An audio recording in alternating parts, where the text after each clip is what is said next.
Imagine you are walking down the street. You feel like a normal person.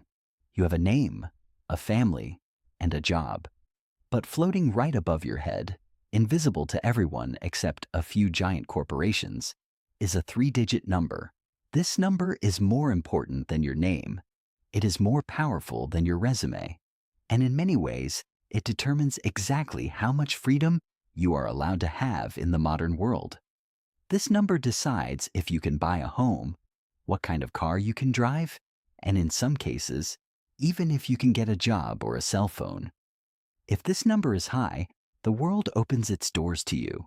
You get the best deals, the lowest prices, and people treat you like royalty. But if this number is low, you are effectively a ghost in the financial system. You are forced to pay more for everything. Or worse, you are simply told no over and over again. Most people call this your credit score. But specifically, we are talking about the FICO score. You never hired the company that makes it. You never gave them permission to track you. And yet, they know almost every financial move you've made since you were 18 years old. But here is the first twist. The system that controls your entire life wasn't created by bankers or the government. It was created by two guys, an engineer and a mathematician, who realized they could turn trust into a math problem. Before 1958, if you wanted to borrow money to buy a house, you had to walk into a local bank and talk to a human being. That banker would look at your shoes, look at your family name, and decide if they trusted you.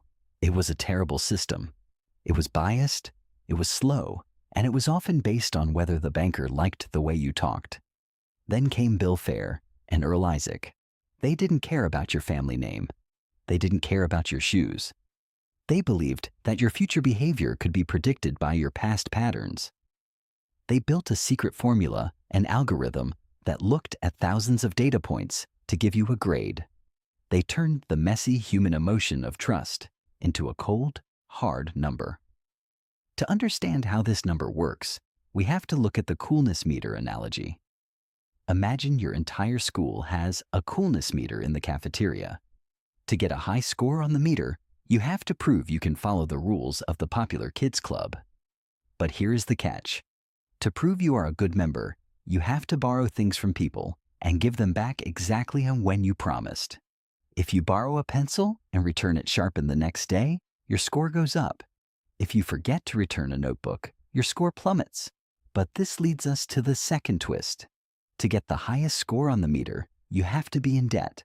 In a normal world, you would think that having zero debt and millions of dollars in the bank would make you the most trusted person. But in the world of FICO, that's not true. If you pay for everything in cash and never borrow a single penny, your score is nothing. You are a no score. To the system, a person with $10 million who has never had a credit card is more dangerous than a person with $5,000 who has 5 credit cards. The system doesn't want to know how much money you have. It wants to know how well you play the game of borrowing. You have to prove you can handle the big kids' pencils before they let you into the giant toy box of a home mortgage. But how exactly do they calculate this number? They use 5 main ingredients in their secret recipe. The biggest ingredient is payment history. This is 35% of your score. It's simple. Did you pay your bills on time? One single late payment is like dropping a tray of food in the cafeteria everyone notices, and your score drops instantly. The second ingredient is amounts owed, or what the experts call utilization. This is 30% of your score. Think of this like your allowance stress. If the bank gives you a $100 limit on a card and you spend $99 every month, the system panics. They think, oh no, this person is desperate for money. To have a high score, you have to have the money available, but not use it. You have to prove you don't need the money to actually get the money. The other ingredients are things like how long you've been borrowing, what types of things you're borrowing, and how often you're asking for new things. And this brings us to the third twist. FICO isn't a government agency. It is a private, for-profit corporation. We like to think that something as important as our financial reputation would be managed by a public office with rules and transparency, but it's not. FICO is a company that sells your data back to the banks. They own the math, and for decades they have kept that math a total secret. Even if you ask them exactly why your score dropped 10 points last Tuesday, they won't tell you. They'll just say, "The formula has spoken." Because they are a private company, their only goal is to make money for their stockholders. And they have achieved the ultimate corporate dream, a 90% monopoly. Almost every major bank in America uses the FICO score to make their decisions. If you don't like FICO, you can't just go to a different credit system. There isn't one that the banks care about. You are forced to use their product just to exist in society. But it's not just about loans anymore. This leads us to the fourth twist. Your FICO score has become your universal reputation. In the beginning, your score was only for credit cards and houses. But today, the invisible number has spread into every corner of your life. If you want to rent an apartment, the landlord will check your FICO score. If it's low, they'll think you're a bad tenant and refuse to let you live there, even if you have the cash for rent. If you want to get car insurance, the company will check your score. Statistics show that people with lower credit scores get into more accidents, or at least that's what the companies claim. So, if your score is low, your insurance price goes up. You are literally paying more for a car because a math formula says you might be a risky person. Even some employers now check credit scores before hiring. They think that if you can't manage your coolness meter in the cafeteria, you won't be a good worker in the office. Your financial past is now being used to determine your professional future. But what happens if the system makes a mistake? Imagine the coolness meter says you didn't return a pencil, but you actually did. In the FICO world, this happens all the time. Millions of Americans have errors on their credit reports. A bank might misspell your name, or a doctor's office might send a bill to the wrong address. Suddenly, your score crashes, and fixing it is a nightmare. You have to write letters, wait months, and argue with 3 giant data companies, Equifax, Experian, and TransUnion, who don't really have an incentive to help you. They make their money by collecting data, not by making sure it's 100% accurate. And this leads us to the fifth and most terrifying twist, the vampire trap. The FICO system is designed to help the people who already have money and punish the people who don't. If you are wealthy and have a high score, the banks will give you money for almost free. Your interest rates will be 3% or 4%. But if you are struggling and your score drops, the vampire trap snaps shut.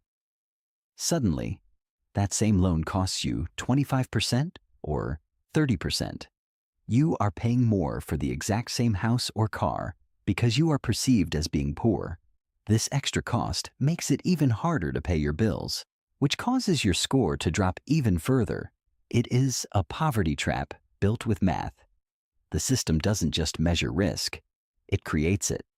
By charging the people who have the least amount of money the highest possible prices, it ensures that they stay at the bottom of the coolness meter forever. In recent years, people have started to notice that the FICO system looks a lot like something from a dystopian movie. In China, the government has a social credit system that tracks your behavior to decide if you can travel or get a loan. In the West, we say, we don't have that. But if you think about it, we already do. It's just run by a private company in an office building instead of a government. If you can't buy a home, get a car, or find a job because of a 3-digit number you didn't ask for, how is that different from a social credit score? But there is a small ray of hope. A new era is beginning. Because the FICO monopoly is so strong, new companies are trying to break the wall. They are looking at alternative data. They want to look at your Netflix history, your rent payments, and even your utility bills. They argue that if you've paid your phone bill on time for 10 years, that should count for something, even if you've never had a credit card. The big kids at FICO are starting to sweat. They are releasing new versions of their score to try and include this data, but the transition is slow. The old banks are scared of change.